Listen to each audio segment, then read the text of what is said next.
अवसर है। आज के इस अवसर पर जब 1 लाख लोगों ने एक साथ भगवत गीता के श्लोक पढ़े तो पूरे विश्व के लोगों ने भारत की सहस्त्र वर्षों की दिव्यता का साक्षात दर्शन भी किया है। इस कार्यक्रम में हमें आशीर्वाद देने के लिए पधारे हुए श्री श्री सुगुणेन्द्र तीर्थ स्वामी जी, श्री श्री सुशींद्र तीर्थ स्वामी जी, कर्नाटका के गवर्नर थावरचंद गहलोत जी, केंद्रीय मंत्रिमंडल के मेरे सहयोगीगण, राज्य सरकार के मंत्री, सांसद, विधायक, उडुपी के अष्टमठों के सभी अनुयायी, उपस्थित अन्य संतगण, देवी और सज्जनों, कर्नाटका की इस भूमि पर यहां के स्नेहीजनों के बीच आना मेरे लिए सदा ही एक अलग अनुभूति होती है और उडुपी की धरती पर आना तो हमेशा अद्भुत होता है।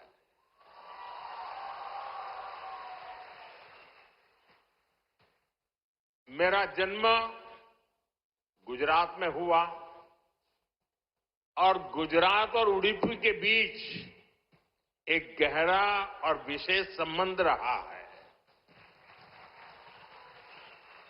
मान्यता है कि यहां स्थापित भगवान श्री कृष्ण के विग्रह की पूजा पहले द्वारका में माता रुक्मिणी करती थी।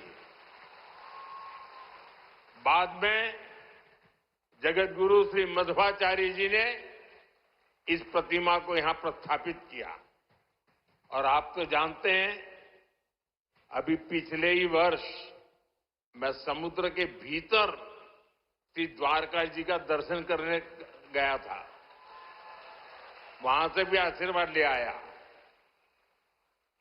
आप खुद समझ सकते हैं कि मुझे इस प्रतिमा के दर्शन करके क्या अनुभूति हुई होगी। इस दर्शन ने मुझे एक आत्मीय आध्यात्मिक आनंद दिया है। साथियों, उडुपी आना मेरे लिए एक और वजह से विशेष होता है। उडुपी जनसंघ और भारतीय जनता पार्टी के सुशासन की मॉडल की कर्मभूमि रही है। 1968 में उडुपी के लोगों ने जनसंघ के हमारे वीएस आचार्य जी को यहां की नगरपालिका परिषद में विजयी बनाया था और इसके साथ ही उडुपी ने एक नए गवर्नेंस मॉडल की नींव भी रखी थी। आज हम स्वच्छता के जिस अभियान को राष्ट्रीय रूप देख रहे हैं, उसे उडुपी ने 5 दशक पहले अपनाया था। जल आपूर्ति और ड्रेनेज सिस्टम का एक नया मॉडल देना हो, उडुपी ने ही 70 के दशक में इन कार्यक्रमों की शुरुआत की थी। आज ये अभियान देश के राष्ट्रीय विकास का राष्ट्रीय प्राथमिकता का हिस्सा बनकर हमारा मार्गदर्शन कर रहा है। साथियों, रामचरितमानस में लिखा है, कलिजुग केवल हरिगुण गाहा, गावत नर पावही भवथाहा। अर्थात कलयुग में केवल भगवत नाम और लीला का कीर्तन ही परम साधन है। उसके गायन कीर्तन से भव सागर से मुक्ति हो जाती है। हमारे समाज में मंत्रों का, गीता के श्लोकों का पाठ तो शताब्दियों से हो रहा है, पर जब 1,00,000 कंठ एक स्वर में इन श्लोकों का ऐसा उच्चारण करते हैं, जब इतने सारे लोग गीता जैसे पुण्य ग्रंथ का पाठ करते हैं, जब ऐसे दैवीय शब्द एक स्थान पर एक साथ गूंजते हैं, तो एक ऐसी ऊर्जा निकलती है जो हमारे मन को, हमारे मस्तिष्क को एक नया स्पंदन, एक नई शक्ति देती है।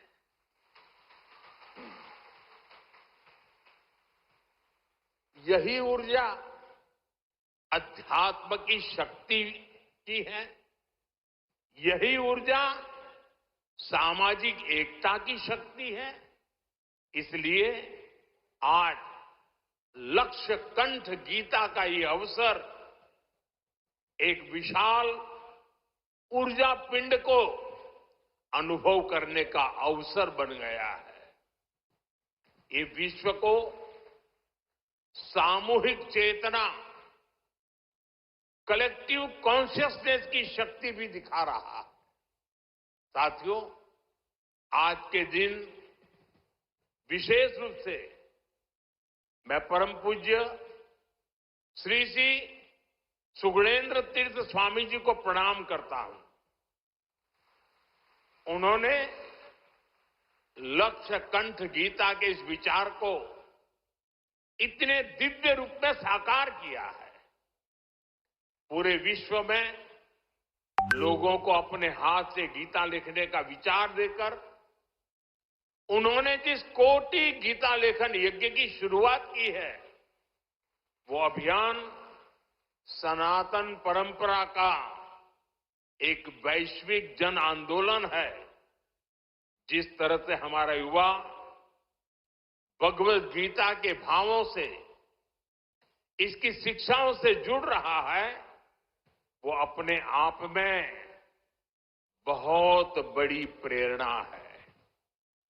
सदियों से भारत में वेदों, उपनिषदों और शास्त्रों के ज्ञान को अगली पीढ़ी तक पहुंचाने की परंपरा रही है, और ये कार्यक्रम भी इसी परंपरा का भगवत गीता से अगली पीढ़ी को जोड़ने का एक सार्थक प्रयास बन गया है। साथियों, यहां आने से 3 दिन पहले मैं अयोध्या में भी था।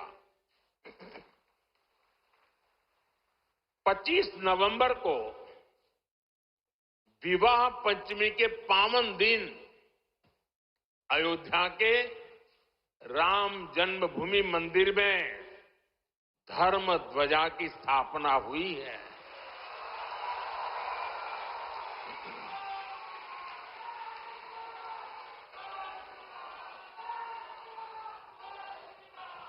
अयोध्या से उडुपी तक असंख्य राम भक्त इस दिव्यतम और भव्यतम उत्सव के साक्षी बने हैं।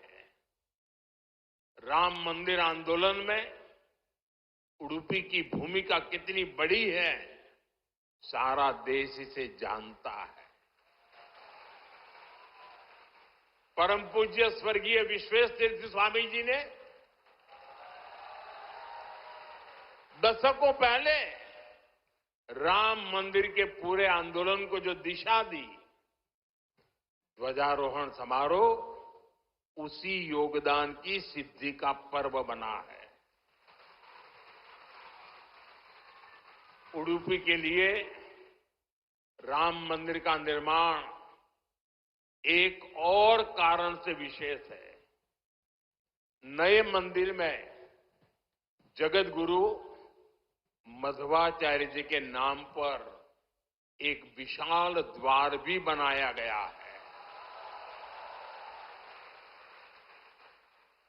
भगवान राम के अनन्य भक्त जगतगुरु मध्वाचार्य जी ने लिखा था, रामाय शाश्वत सुविस्तृत षड्गुणाय सर्वेश्वराय बलवीर्य महारणावाय, अर्थात भगवान श्री राम 6 दिव्य गुणों से विभूषित सर्वेश्वर और अपार शक्ति साहस के सागर है। और इसलिए राम मंदिर परिसर का एक द्वार उनके नाम पर होना उडुपी, कर्नाटका और पूरे देश के लोगों के लिए बहुत गौरव की बात है। साथियों, जगतगुरु श्री मध्वाचार्य जी भारत के द्वैत दर्शन के प्रणेता और वेदांत के प्रकाश स्तंभ है।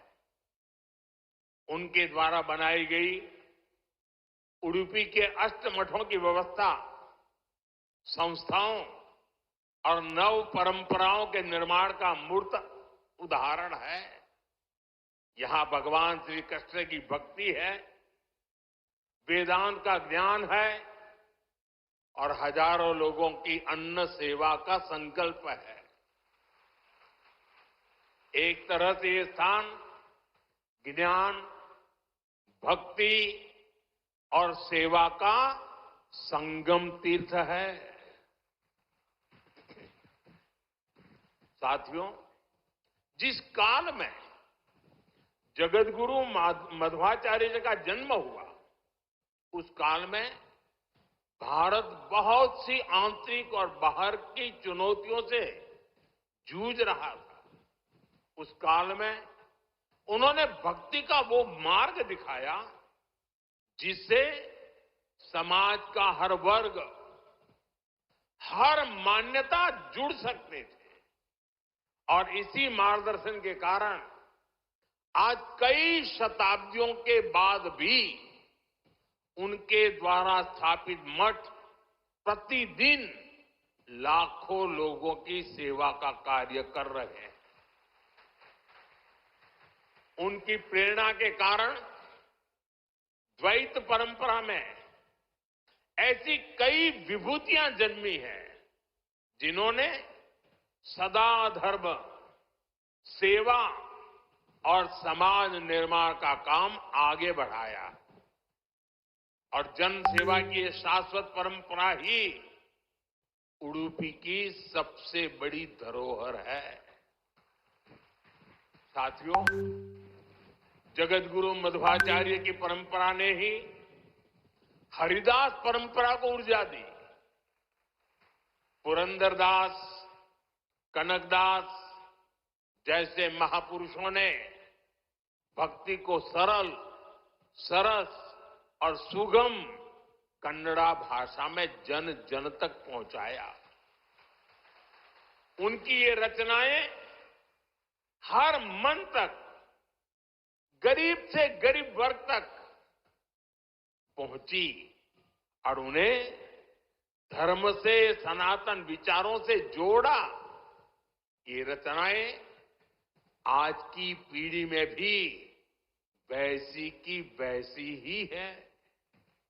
आज भी हमारे नौजवान सोशल मीडिया की रील्स में श्री पुरंदरदास द्वारा रचित चंद्रचूड़ शिव शंकर पार्वती सुनकर एक अलग भाव में पहुंच जाते हैं।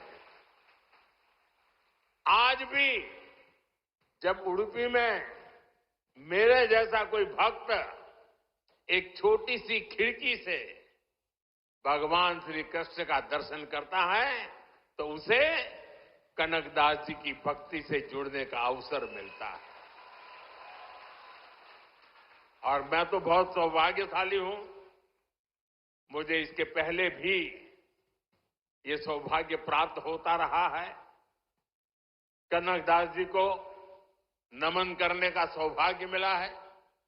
साथियों, भगवान श्री कृष्ण के उपदेश, उनकी शिक्षा हर युग में व्यवहारिक है। गीता के शब्द सिर्फ व्यक्ति ही नहीं, राष्ट्र की नीति को भी दिशा देते हैं। भगवत गीता में श्री कृष्ण ने सर्वभूत हिते रताः ये बात कही है। गीता में ही कहा गया है, लोक संग्रहम एवापि संपश्यन कर्तुम अहर्षि। इन दोनों ही श्लोकों का अर्थ यही है कि हम लोक कल्याण के लिए काम करें। अपने पूरे जीवन में जगत गुरु मध्वाचार्य जी ने इन्हीं भावों को लेकर भारत की एकता को सशक्त किया।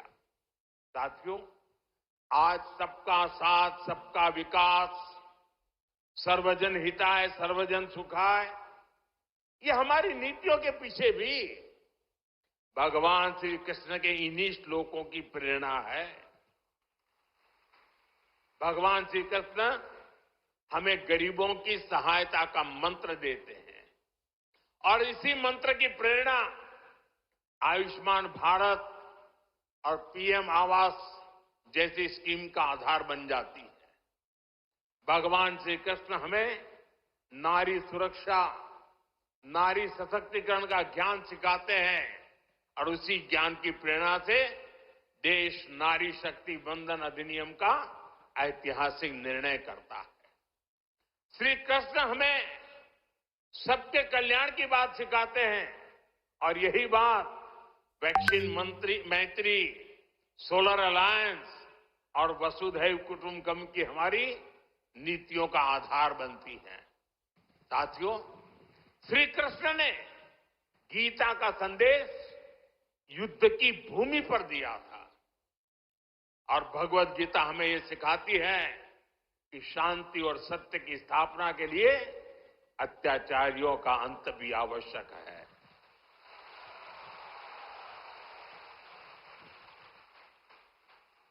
राष्ट्र की सुरक्षा नीति का मूल भाव यही है। हम वसुधैव कुटुंबकम भी कहते हैं और हम धर्मो रक्षति रक्षितः का मंत्र भी दोहराते हैं।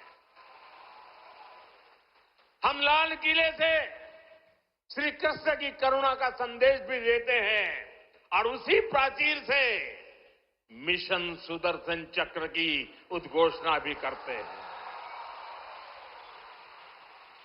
मिशन सुदर्शन चक्र यानी देश के प्रमुख स्थानों की, देश के औद्योगिक और सार्वजनिक क्षेत्रों की सुरक्षा की ऐसी दीवार बनाना जिसे दुश्मन भेद न पाए और अगर दुश्मन दुस्साहस दिखाए तो फिर हमारा सुदर्शन चक्र उसे तबाह कर दे। साथियों, ऑपरेशन सिंदूर की कार्रवाई में भी देश ने हमारा ये संकल्प देखा है। पहलगाम के आतंकी हमले में कई देशवासियों ने अपना जीवन गंवाया। इन पीड़ितों में मेरे कर्नाटका के भाई बहन भी थे। लेकिन पहले जब ऐसे आतंकी हमले होते थे तो सरकारें हाथ पर हाथ रखकर बैठ जाती थी। लेकिन ये नया भारत है, ये न किसी के आगे झुकता है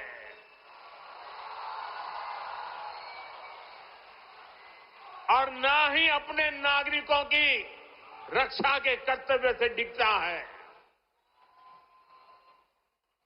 हम शांति की स्थापना भी जानते हैं और शांति की रक्षा करना भी जानते हैं।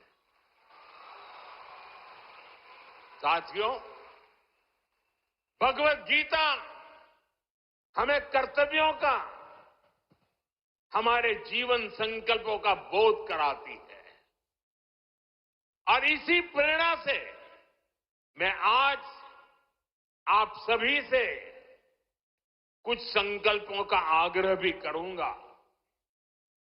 ये आग्रह 9 संकल्प की तरह है जो हमारे वर्तमान और भविष्य के लिए बहुत आवश्यक है। संत समाज जब इन आग्रहों पर अपना आशीर्वाद दे देगा तो इन्हें जन जन तक पहुंचने से कोई रोक नहीं पाएगा। साथियों, हमारा पहला संकल्प होना चाहिए कि हमें जल संरक्षण करना है, पानी बचाना है, नदियों को बचाना है। हमारा दूसरा संकल्प होना चाहिए कि हम पेड़ लगाएंगे। देश भर में एक पेड़ मां के नाम अभियान को गति मिल रही है। इस अभियान के साथ अगर सभी मठों का सामर्थ्य जुड़ जाएगा तो इसका प्रभाव और व्यापक होगा। तीसरा संकल्प कि हम देश के कम से कम एक गरीब का जीवन सुधारने का प्रयास करें। मैं ज्यादा नहीं कह रहा हूं। चौथा संकल्प स्वदेशी का विचार होना चाहिए। एक जिम्मेदार नागरिक के रूप में हम सब स्वदेशी को अपनाएं। आज भारत आत्मनिर्भर भारत और स्वदेशी के मंत्र पर आगे बढ़ रहा है। हमारी अर्थव्यवस्था, हमारे उद्योग, हमारी टेक्नोलॉजी सब अपने पैरों पर मजबूती से खड़े हो रहे हैं। इसलिए हमें जोर शोर से कहना है, वोकल फॉर लोकल,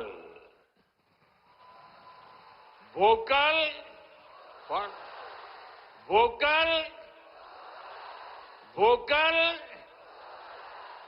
साथियों, पांचवें संकल्प के रूप में हमें नेचुरल फार्मिंग को बढ़ावा देना है।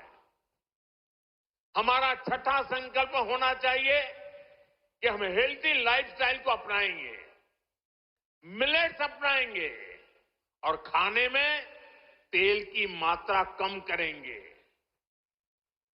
हमारा सातवां संकल्प ये हो कि हम योग को अपनाएं, इसे जीवन का हिस्सा बनाएं। आठवां संकल्प मैन्युस्क्रिप्ट्स, पांडुलिपियों के संरक्षण में सहयोग करें। हमारे देश का बहुत सा पुरातन ज्ञान पांडुलिपियों में छिपा हुआ है। इस ज्ञान को संरक्षित करने के लिए केंद्र सरकार ज्ञान भारतम मिशन पर काम कर रही है। आपका सहयोग इस अमूल्य धरोहर को बचाने में मदद करेगा।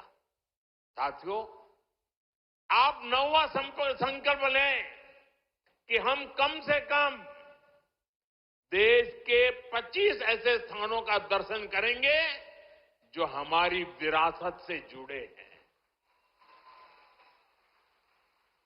जैसे मैं आपको कुछ सुझाव देता हूं, 3-4 दिन पहले कुरुक्षेत्र में महाभारत अनुभव केंद्र की शुरुआत हुई है। मेरा आग्रह है कि आप इस केंद्र में जाकर भगवान श्री कृष्ण का जीवन दर्शन देखें। गुजरात में हर साल भगवान श्री कृष्ण और मां रुक्मणी के विवाह को समर्पित माधोपुर मेला भी लगता है। देश के कोने कोने से और खास करके नॉर्थ ईस्ट से बहुत से लोग इस मेले में खास तौर पर पहुंचते हैं। आप भी अगले साल इसमें जाने का प्रयास जरूर करिएगा। साथियों, भगवान श्री कृष्ण का पूरा जीवन, गीता का हर अध्याय कर्म, कर्तव्य और कल्याण का संदेश देता है। हम भारतीयों के लिए 2047 का काल सिर्फ अमृत काल ही नहीं, विकसित भारत के निर्माण का एक कर्तव्य काल भी है। देश के हर नागरिक की, हर भारतवासी की अपनी एक जिम्मेदारी है। हर व्यक्ति का, हर संस्थान का अपना एक कर्तव्य है और इन कर्तव्यों की पूर्णता में कर्नाटका के परिश्रमी लोगों की भूमिका बहुत बड़ी है। हमारा हर प्रयास देश के लिए होना चाहिए। कर्तव्य की इसी भावना पर चलते हुए विकसित कर्नाटका, विकसित भारत का स्वप्न भी साकार होगा। इसी कामना के साथ उडुपी की धरती से निकली है ऊर्जा विकसित भारत के इस संकल्प में हमारा मार्गदर्शन करती रहे। एक बार फिर इस पवित्र आयोजन से जुड़े हर सहभागी को मेरी ढेर सारी शुभकामनाएं और सबको जय श्री कृष्ण, जय श्री कृष्ण।